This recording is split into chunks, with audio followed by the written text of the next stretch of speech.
본명 알베르, 이명 화제의 킹. 생일은 12월 1일 공수자리이고 나이는 47세로 킹밖에 잘생긴 동안 외모를 자랑하고 있습니다. 키는 6m 13cm로 개 크네요. 혈액형은 S형이고 출신지는 위대한 항로라고 합니다. 현상금은 13억 9천만 베리로 거의 로또 당첨금이네요. 동물계 고대종 용용열매 모델 프테라노돈 능력자이며 능력을 사용했는데 매우 신기한 모습을 보여주었습니다. 자신의 벼슬을 잡아당겨 레이저처럼 쏘는 특이한 기술이었는데 그 데미지는 미쳤죠. 무장색 견문색을 사용할 수 있고 백수의 적단의 일원이며 대간판입니다. 제에라 불리는 백수 카이도의 3명의 신복 중 한 명으로 카이도의 믿음직한 오른팔입니다. 동시에 백수의 적단을 창설하기 전부터 동료로 합류한 카이도우의 창업 파트너기도 하죠. 카이도야말로 세계를 뒤흔들 미래의 해적왕이라고 굳게 믿고 있고 성격은 과묵하고 냉철한 성격입니다. 또 다른 대간판 역제 퀸과 성격으로나 취향으로나 통하는 구석이 없어 틈만 나면 서로를 깎아내리는 앙숙지간으로 퀸을 무능하다고 생각합니다. 다만 비상상황 시에는 퀸과 콤보 연계를 보여줬죠. 먼 과거에 전멸했다고 알려진 루나리아족의 마지막 생존자로 그 사실을 감추기 위해 언제나 가면을 쓰고 있습니다. 누군가 자신의 맨얼굴을 보는 것을 극도로 꺼립니다. 고문을 즐기는 SM 스타일도 겸비하고 있어 의외의 반전이죠. 적을 고문의 정보를 빼내는 것에서 즐거움을 느낀다고 매거진에서 공개되었습니다. 건장한 체격의 두저간과 검은 날개를 제외한 신체 부위들이 완전히 가리는 칠흑의 전신 슈트를 착용하고 있으며 백수 해적단 선원 중에서 유일하게 살결을 전혀 드러내지 않는 복장을 하고 있습니다. 101권 SBS에 의하면 입만 프테라노돈으로 변화시켜 먹는 식으로 식사할 때도 마스크를 벗지 않는다고 합니다. 퀸에 의하면 과거 전멸했을 터인 루나리아족 생존자입니다. 자연계의 온갖 환경에서 생존 가능한 괴물이라고 하죠. 먼 옛날에는 신극의 놈들의 호칭이었다고 합니다. 더 자세하게 설명하자면 킹은 아주 먼 옛날 마리조아가 세워지기 훨씬 이전 레드라인 꼭대기에 존재했다고 전해지는 신의 나라의 주민 루나리아족 마지막 생존자입니다. 등의 날개는 종족 특성인 신체의 일부이기 때문에 능력을 사용하지 않아도 비행이 가능합니다. 자유자재로 몸에서 불길을 일으키고 조종할 수 있는 것 또한 루나리아족의 고유 특성이죠. 등에 불길이 타오르고 있을 때는 조로 정도의 검사가 생명이 위험할 정도의 패왕색을 사용하지 않는 한 어떤 참격으로도 상처도 입힐 수 없는 지리는 탱킹을 보여주었습니다. 하지만 불길이 사그라들면 움직임이 킹빨라지는 대신 이 방어력이 떨어집니다. 다만 등에 불길을 끄고 키는 간격이 매우 짧기 때문에 이 순간을 포착하지 못하면 아무리 공격을 해도 무용지물이며 조로가 이 순간을 캐치해 공격을 맞췄음에도 경상에 그쳤죠.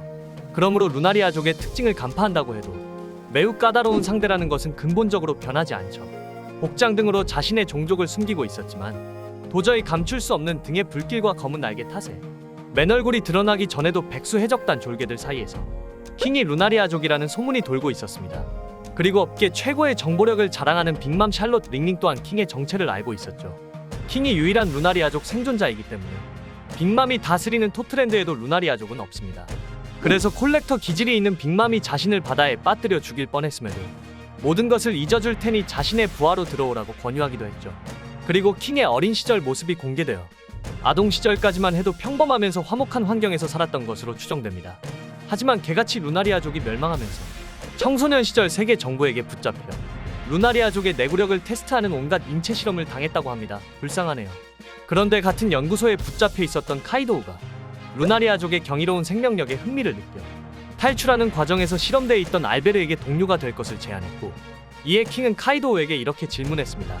너는 세계를 바꿀 수 있나? 라고 하자 나밖에 바꾸지 못한다며 카이도우가 근자감 있는 대답했죠. 알베르는 자신의 질문에 호언장담한 카이도우의 압도적인 강함에 매료되고 둘이서 연구소를 파괴하고 빤스런하면서 알베르는 카이도우에게서 킹이란 이름을 받고 나의 그늘에 있으라는 말과 함께 누구에게도 넘겨주지 않겠다. 넌 내 오른팔로 삼는다라는 말을 듣게 되죠. 그래서 백수 해적단의 첫 번째 선원이 된 킹은 카이도우를 조이보이라고 믿고 따르게 됩니다.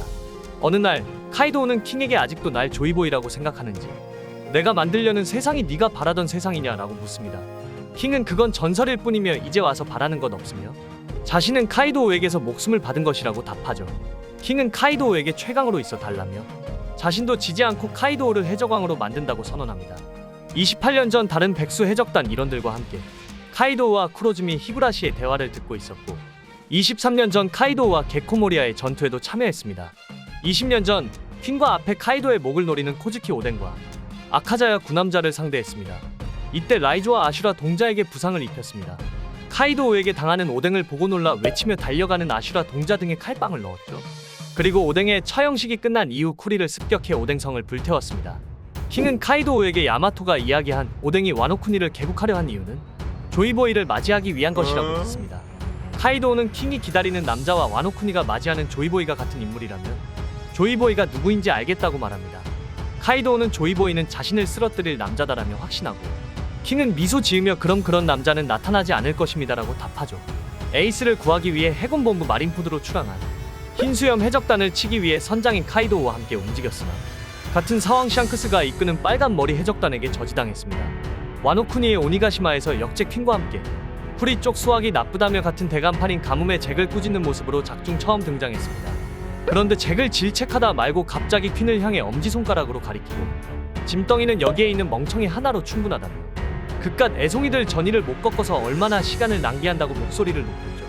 이에 퀸이 지지 않고 고문이나 좋아하는 변태는 닥치라고 맞받아치자 격분했습니다. 이후 느닷없이 와노쿠니에 나타난 사왕 빅맘과 빅맘 해적단이 멋대로 입국을 시도하자 백수 해적단 중 아무도 눈치 못 챈 상태에서 혼자 능력을 개방해 순식간에 날아가 폭포를 거의 다 오른 퀸마마 샹테호를 그대로 박아 폭포 밑으로 떨어뜨려 유쾌했죠. 그리고 빅맘 샬롯 링링이 탄 해적선을 떨구는 것이 별거 아니라는 듯 고작 배 한 척 가지고 왜 이렇게 빌빌대 라고 으쓱했습니다. 이를 본 백수 해적단의 졸개들은 킹님이 걷어차 떨구셨다고 환호했습니다. 빅맘 해적단이 혹시라도 상륙하게 되면 전면전이다 라며 보고하던 부하에게 역정을 내던 카이도우는 그런 킹의 활약에 안심이 됐는지 콧바람을 흥하고 불었죠.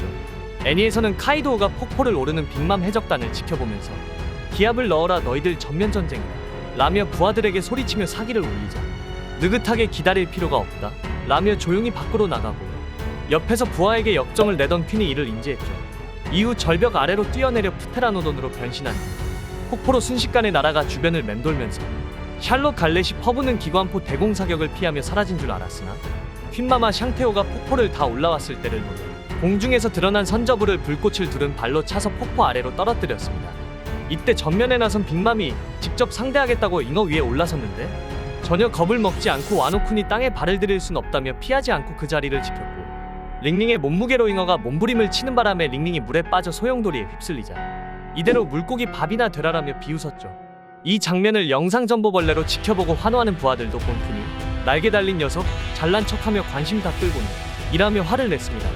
하지만 퀸마마 샹테호는 폭포에서 떨어졌을 뿐 기적적으로 전복되지 않았습니다. 마찬가지로 바다에 빠졌지만 운 좋게 목숨을 건진 빅맘이 바로 다음날 여차저차해서 퀸에게 포획당해 오니가시마로 오게 되었죠. 이에 일처리가 어설프다는 퀸의 잔소리를 무시하면서 분명 배를 폭포에서 떨어뜨렸는데 멀쩡하게 살아있는 빅맘을 보고 놀라워하다가 종족 수집가 빅맘이 킹의 종족은 자신의 나라 토트랜드에 없는 새 종족 중 하나라며 나에게 오면 폭포권은 용서해주겠다고 말했지만 단칼에 거절했죠.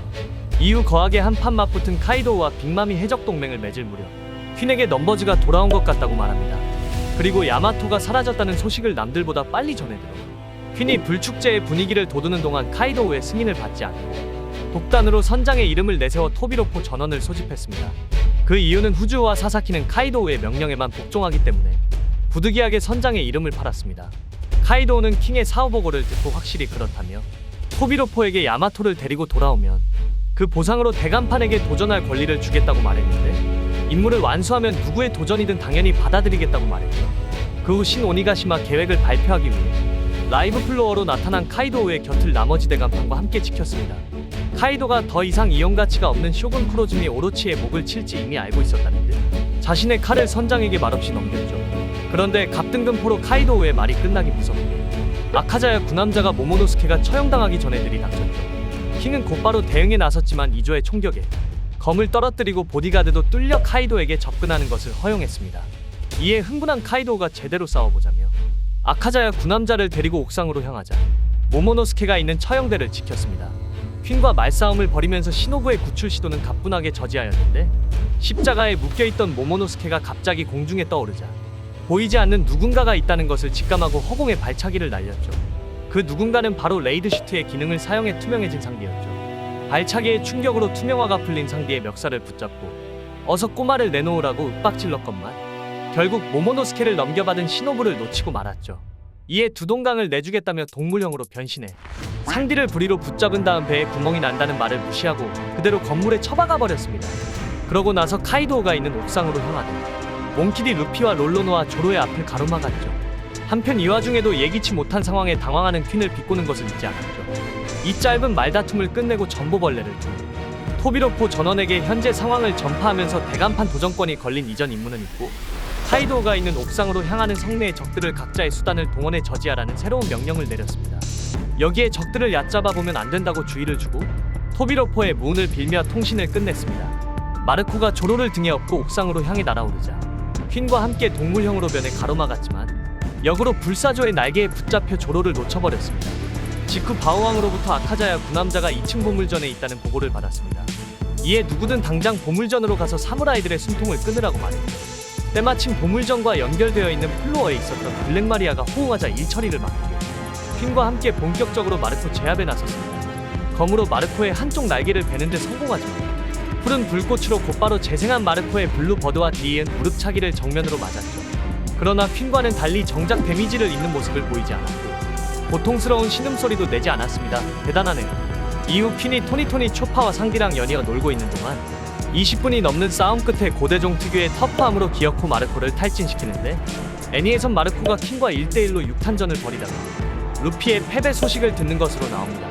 그 후에도 마르코가 계속 붙잡아두다가 쓰러진 것이었죠.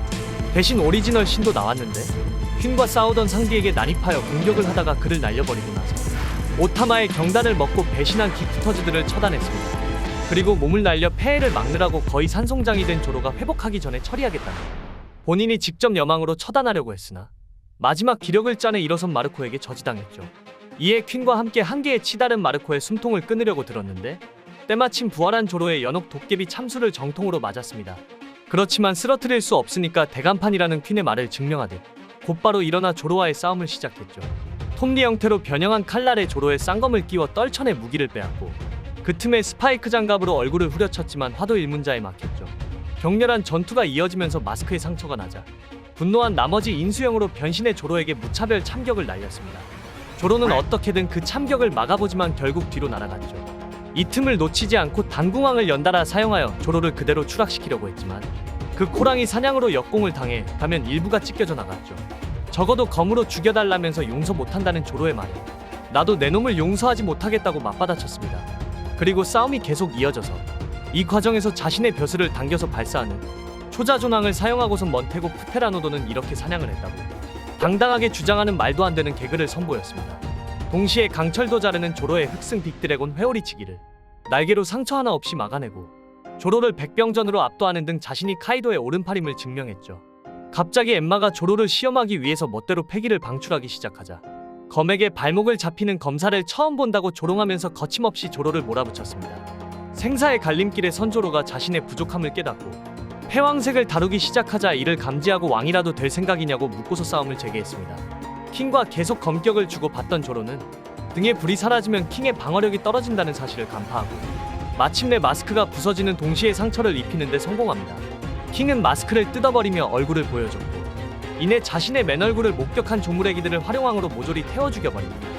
이를 보고 부활을 아끼라고 핀잔을 주면서 도대체 무슨 족이냐고 캐묻는 조로에게 동물형으로 변신하는 동시에 이제부터 죽을 남자가 알아서 어쩌겠냐고 외치며 달려들며 외곽에서 난투를 벌였죠. 그러자 충분히 굴림했으니까 슬슬 자리를 비우라는 조로에게 카이도우 씨야 말로 해적왕이 될 사나이라고 일침합니다. 서로 연옥 도깨비 참수, 활용왕을 주고받다가 불을 끄고 조로에게 킥을 날리지만 곧바로 애캉조로 반격한 조로에게 흉부를 베이죠. 넌 생물로서의 차이 때문에 나를 못 이긴다고 나르시즘 같은 대사를 보여주었고 위세 좋은 검사로 기억해주겠다며 날아간 동시에 어수 활용왕을 날립니다. 그러나 조로의 여망 삼도룡 103정 비룡식으로 어수 황룡왕은 물론 오른쪽 날개까지 절단당하고 흉부에 깊은 상처를 입은 채 카이도우의 이름을 부르며 마지막 순간 카이도우에게 언제나 최강인 당신을 반드시 해적왕으로 만들겠다고 했던 기억을 떠올린 뒤 그대로 오니가시마 밑으로 추락합니다. 그 후 퀸을 비롯한 백수 해적단 잔당들과 함께 포로가 되어 우동에 수감되어 있었는데 1053화에서 와노쿠니에 도착해 우동을 습격한 해군대장 로쿠교 아라마키의 식물뿌리에 몸이 포박당하고 양분을 흡수당합니다. 이때 어째서인지 등에 불이 꺼져 있었죠. 킹 대체 어떤 삶을 살아오신 겁니까? 재밌게 보셨다면 좋아요 한 번만 눌러주시면 감사하겠습니다.